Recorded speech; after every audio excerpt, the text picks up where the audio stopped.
Hello everyone, welcome to Mathematics Madness. My name is Nakul Sharma and I am your mathematics mentor, and this is part 2 video of sample paper solution. So without any further delay, let's begin the video.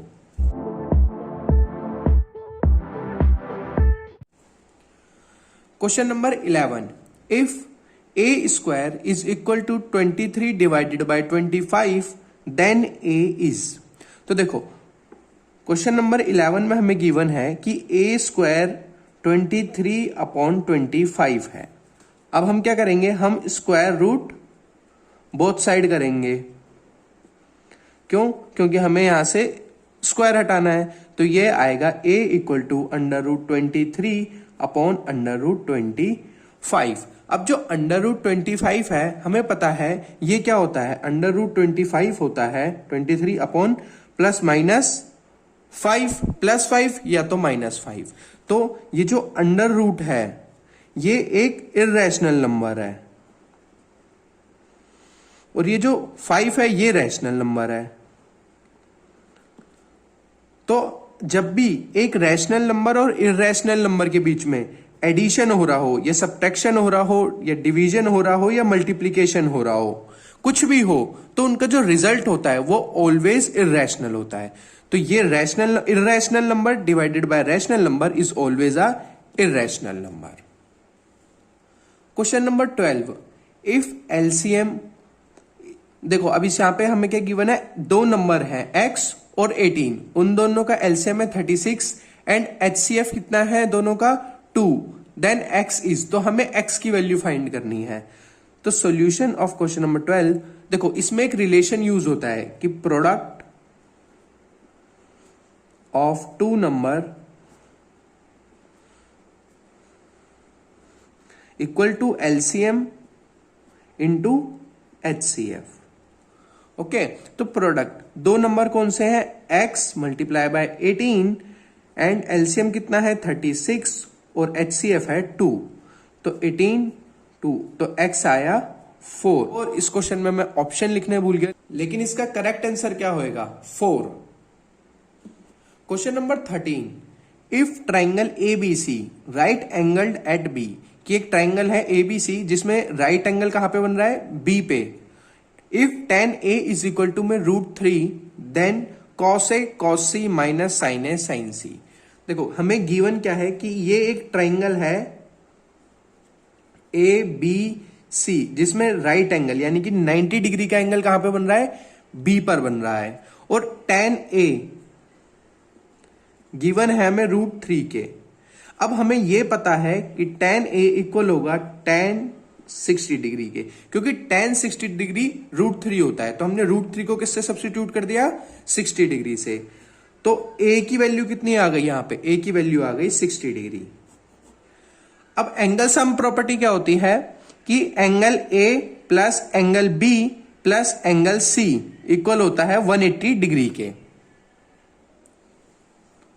Angle A अभी हमने find करा 60 degree, angle B हमें given है right angle triangle है, right angle है मतलब 90 degree, plus angle C 180 degree. तो angle C equal हो गया 180 माइनस 150, तो एंगल सी आ गया 30 डिग्री। अब हमारे पास सी की वैल्यू है, ए की वैल्यू है, इस इक्वेशन में पुट कर देंगे। कॉस ए की value 60 degree minus cos 30 degree, multiply minus sine 60 degree into sine 30 degree.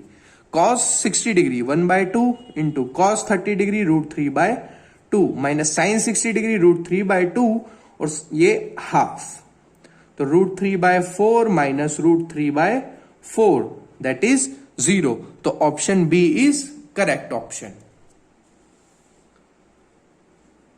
Now question number 14, देखो if the angles of triangle ABC are in ratio 1:1:2, कि जो ट्राइंगल है ABC उसके जो तीनों एंगल हैं उनका रेशियो है 1:1:2, मतलब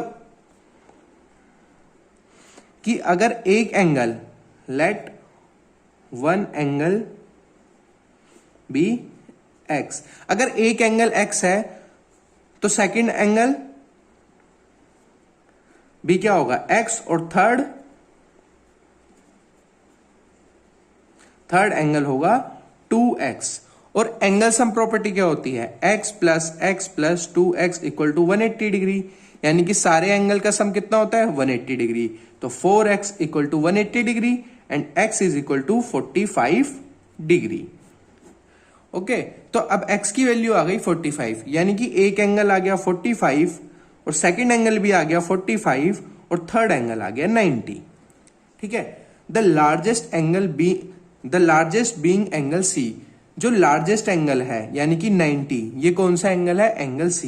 देयरफॉर एंगल C कितना हो गया 90 डिग्री, और एंगल A 45 हो जाएगा और एंगल B कितना हो जाएगा 45 degree. Find the value of, अब देखो यहां पे वैल्यूज पुट कर देंगे, sec 45 degree upon cosec B की वैल्यू भी 45 माइनस tan 45 cot 45। तो sec 45 होता है √2 और कोसेक 45 भी होता है √2 माइनस tan 45 1 cot 45 1। तो ये कैंसिल हो क्या आया 1 माइनस 1 इज इक्वल टू 0। तो इसका आंसर क्या हुआ 0। तो ऑप्शन ए इज करेक्ट। तो now question number 15, the number of revolutions made by circular wheel of radius 0.7 metre in rolling a distance of 176 metre. तो देखो, जब एक व्हील घूमता है तो वो एक रेवोल्यूशन में कितना डिस्टेंस कवर करता है। देखो, जैसे इसे ऐसे समझो कि व्हील अभी रेस्ट पर है और हमने उस पर एक पॉइंट मार्क कर लिया ये, ओके। और जब व्हील ने एक रेवोल्यूशन कंप्लीट कर ली, यानी कि ये पॉइंट ऐसे घूम के वापिस यहां पर आ गया, तो वो डिस्टेंस क्या हुआ। तो देखो, जो व्हील एक रेवोल्यूशन में डिस्टेंस कवर कर रहा है वो होता है equal to its circumference. Distance covered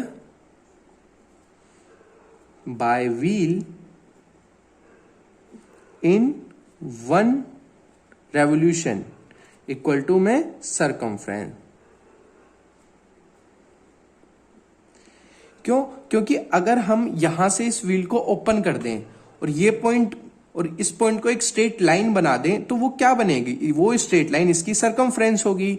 तो एक रेवोल्यूशन में अपनी सर्कमफ्रेंस के बराबर वो डिस्टेंस कवर करता है। और सर्कमफ्रेंस क्या होती है 2, पाई की वैल्यू 22/7 और आर हमें कितना गिवन है 0.7।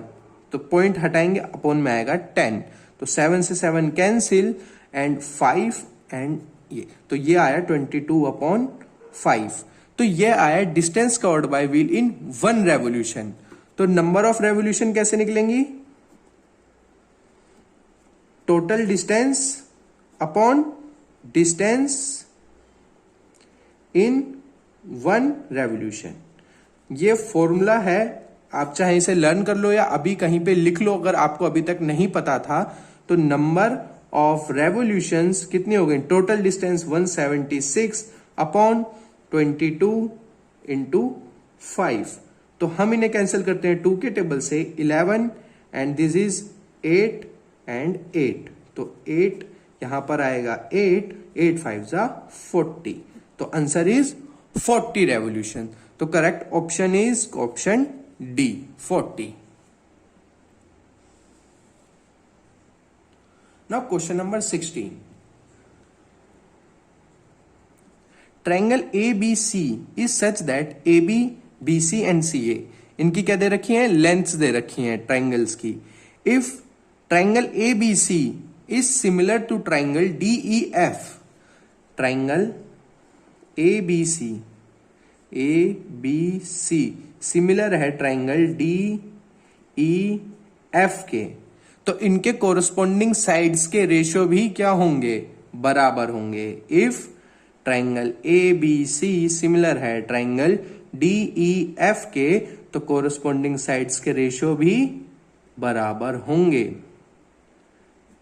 तो ये हुआ EF इक्वल टू में AC अपॉन DF। ठीक है, अब हमें गिवन है AB है 3, BC है 2 एंड CA है 2.5 और EF है 4। Then perimeter of triangle DEF। तो देखो हमें इसकी तो तीनों साइड गिवन है और यहां पे EF गिवन है, तो हम पहली दो इक्वेशन लेते हैं। तो AB कितना है, AB है 3 और DE हमें नहीं पता, BC है 2 और EF हमें पता है वो है 4। तो 1 2 जा और तो DE आया 6। तो सबसे पहले हमें क्या मिल गया अब यहां पे, तो DE आया 6, हमें मिल गई DE की वैल्यू। और अब हमें किसकी वैल्यू फाइंड करनी है, DF की। तो हम लेंगे इक्वेशन फर्स्ट और थर्ड को ले लेते हैं। तो AB की वैल्यू 3 अपॉन DE की वैल्यू अभी हमने फाइंड करी 6, और थर्ड में AC की वैल्यू 2.5 एंड DF की वैल्यू हमें फाइंड करनी है। तो ये 1/2, तो DF आ गया 5। अब लास्ट में हमें क्या फाइंड करना है, area of perimeter of DEF। तो पेरीमीटर का फॉर्मूला क्या होता है, सम ऑफ ऑल साइड। तो पेरीमीटर आया 6 + 5 + 4, तो 6 और 4 10 + 5 15 सेंटीमीटर। तो 15 कौन सा ऑप्शन है, ऑप्शन नंबर बी। तो option number B is correct option. Question number 17, in figure DE is parallel to BC and AD = 3। AD की वैल्यू कितनी है 3, BD की वैल्यू है 4, ये है 4, और BC जो है ये है 14, और हमें फाइंड करनी है DE। तो देखो DE पैरेलल है BC के 17। अगर DE लाइन BC के पैरेलल है तो क्या हम ये कह सकते हैं कि एंगल D बराबर होगा एंगल B के और एंगल E बराबर होगा एंगल C के। क्यों, क्योंकि दोनों है कोरस्पॉन्डिंग एंगल्स। ओके, तो अब हम लेते हैं triangle ADE and triangle ABC की छोटा वाला ट्राइंगल, ये ADE और ABC। तो एंगल यहां पे कौन सा आएगा, DAE इक्वल होगा एंगल BAC के। क्यों, कॉमन है दोनों में, एंगल A तो दोनों ट्राइंगल में कॉमन है, और एंगल D इक्वल है एंगल B के, और एंगल E इक्वल है एंगल C के। ये बात अभी हमने यहां पे प्रूफ करी। तो दोनों ट्राइंगल क्या हो गए, दोनों ट्राइंगल सिमिलर हो गए। ADE सिमिलर हो गया ट्राइंगल ABC के। और जब दो ट्राइंगल सिमिलर होते हैं तो उनकी कोरस्पॉन्डिंग साइड के रेशियो भी इक्वल होते हैं। तो इनकी कोरस्पॉन्डिंग साइड के रेशियो AD/AB इक्वल हो गया DE/BC के। अब देखो AD की वैल्यू कितनी है 3, कंप्लीट AB की वैल्यू कितनी है 3 + 4। DE की वैल्यू हमें फाइंड करनी है और BC की वैल्यू है 14। तो आया 3/7 इक्वल टू DE/14। तो 7 से 7 2 जा 14 एंड DE इक्वल टू 6। तो DE की वैल्यू कितनी आई 6। तो अब करेक्ट ऑप्शन कौन सा हुआ, B, option B 6 centimetre.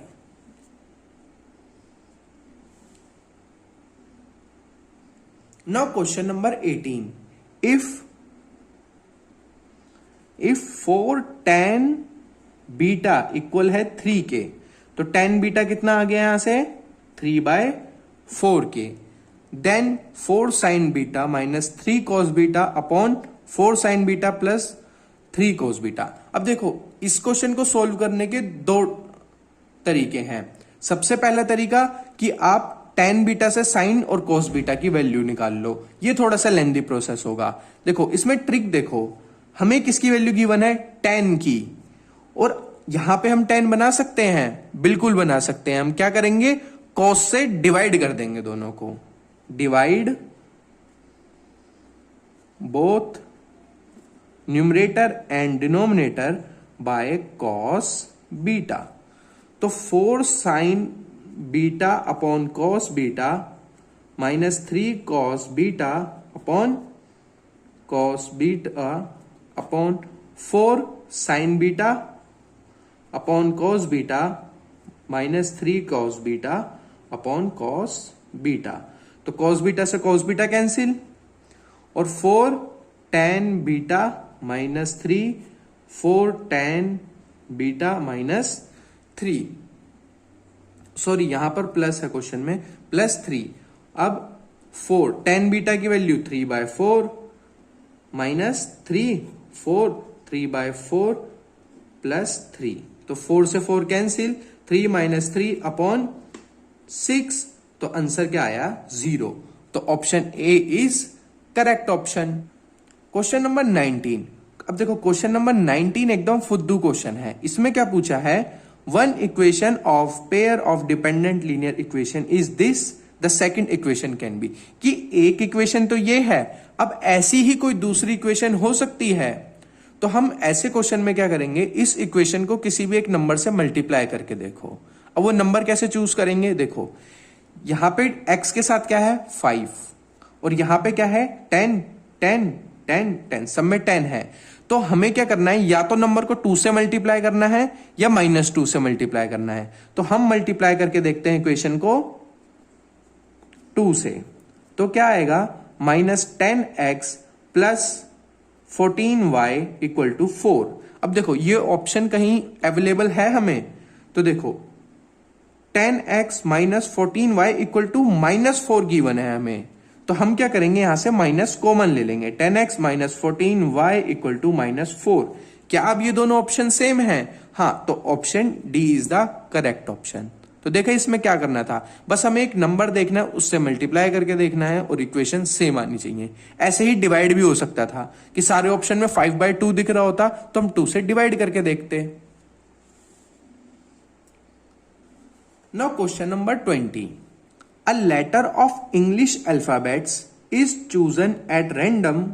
What is probability that it is letter of word mathematics? तो देखो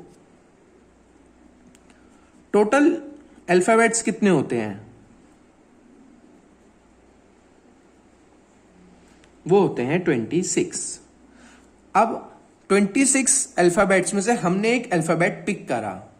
अब क्या प्रोबेबिलिटी है कि वो मैथमेटिक्स का कोई अल्फाबेट होगा। हमें क्या चाहिए, या तो वो M हो नंबर जो हम पिक कर रहे हैं, या वो A हो, या वो T हो, या H हो, E हो। अब देखो M दोबारा आ रहा है तो M को 2 बार नहीं लिखेंगे, हम सिर्फ एक बार M को लिखेंगे।